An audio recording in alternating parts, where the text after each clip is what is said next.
បងប្អូននេះ MacBook Air 2024 បាទនៅលើដៃខ្ញុំនេះគឺជា MacBook M3 វីដេអូនេះខ្ញុំចង់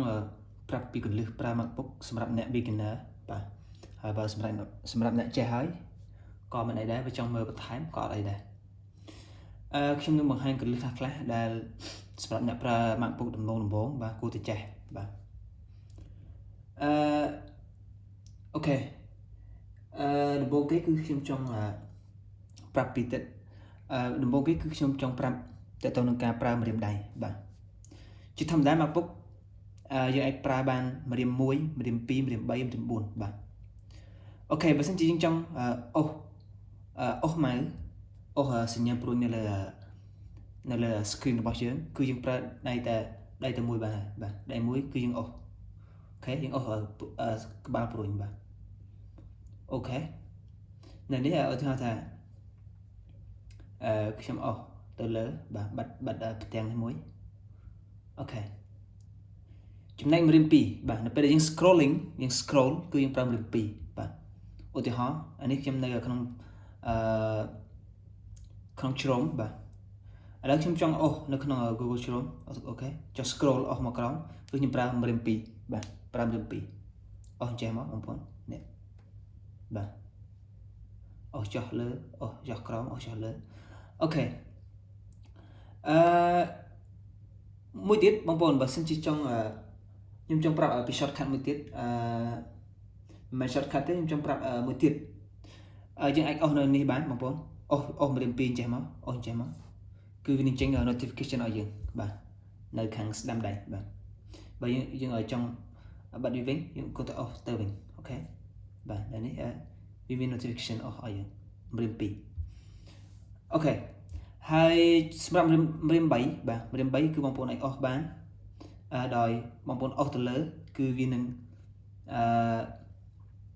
ចេញផ្ទាំងដែលយើងធ្លាប់ប្រើហើយបាទ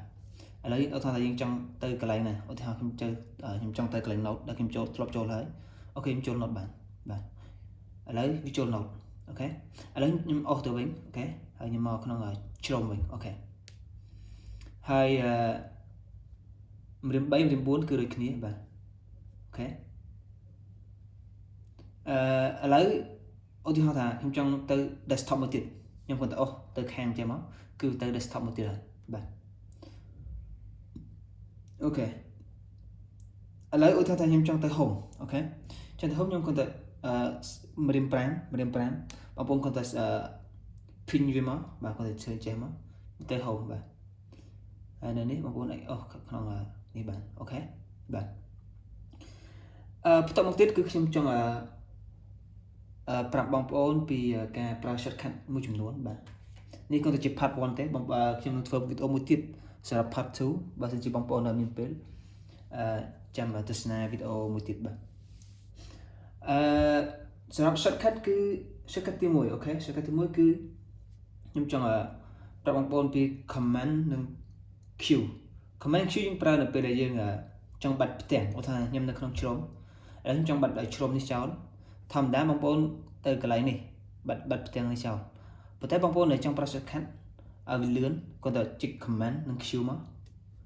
គឺវាបាត់ហើយបាទនេះឧទាហរណ៍ថាឥឡូវយើងកំពុងតែនៅក្នុង note ឥឡូវបងប្អូនគាត់ទៅជីក command Q អូខេវាបាត់ហើយបាទនេះគឺវាលឿនបាទវាលឿនមួយទៀតបងប្អូនអាចធ្វើចេះបានដែរ option command ជាមួយនឹងកន្លែងនឹងមកគឺវាចេញមកទាំងអស់បាទវាចេញមក app ដែលយើងកំពុងតែប្រើនេះចេញមកទាំងអស់បាទ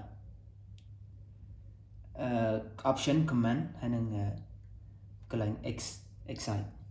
បាទអូខេឥឡូវបើសិនជាយើងចង់ force quit ទាំងអស់គឺតាមចិត្តបងប្អូនបាទយើងអាចធ្វើបានទាំងអស់អានេះគឺវាលឿនបាទអូខេមួយវិញទៀតខ្ញុំចង់ប្រាប់បងប្អូនតើតើនឹងhot corner គឺជាគន្លឹះមួយដែរបាទគឺជាគន្លឹះមួយដែរខ្ញុំគិតថាវាអាចធ្វើឲ្យបងប្អូនងាយស្រួលក្នុងការប្រើដែរឥឡូវឧទាហរណ៍ថាបងប្អូនអូសទៅអញ្ចេះទៅគឺនឹងចេញ hot corner មកឲ្យឥឡូវដោយសារតែខ្ញុំកំណត់ដាក់ note អញ្ចឹងទៅពេលខ្ញុំ nhom có thể off pro ní màu khang corner máu nơi cả khang mông ní máu cứ vì chính nốt ở dương xe màu anh ấy cứ băng bồn ai cầm lọt được nó setting bằng được bây cầm lọt với băng bồn là nghi sưu thế băng bồn có thể check lấy trang search raw hot corner lấy những thân check sưu băng bồn chúng ta check space command space ok mình chỉnh cái này ở những search lấy những search hot corner hot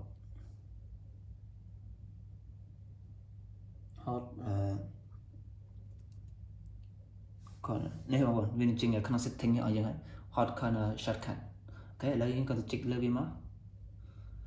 viên chỉnh viên tới đây mà lấy cái này ai băng bồn cầm nốt nhưng mà tôi ban cầm nốt lại thế nhưng cầm nốt mông khang này cứ nhưng đã quick nốt lấy đằng bây giờ nhưng off pro mà khang này cứ chỉnh nốt anh nhầm tầm đó hai mông mà khang lớn mông khang này họ cầm nốt thế ní băng bồn cầm nốt tam chết để trong bàn nó lấy băng bồn anh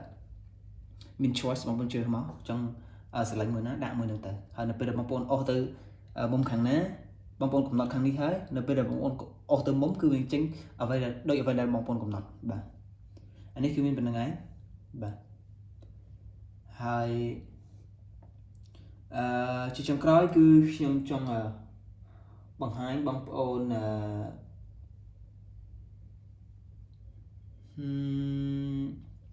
nhưng cái thằng video này trong thưa clay bên ngay chạm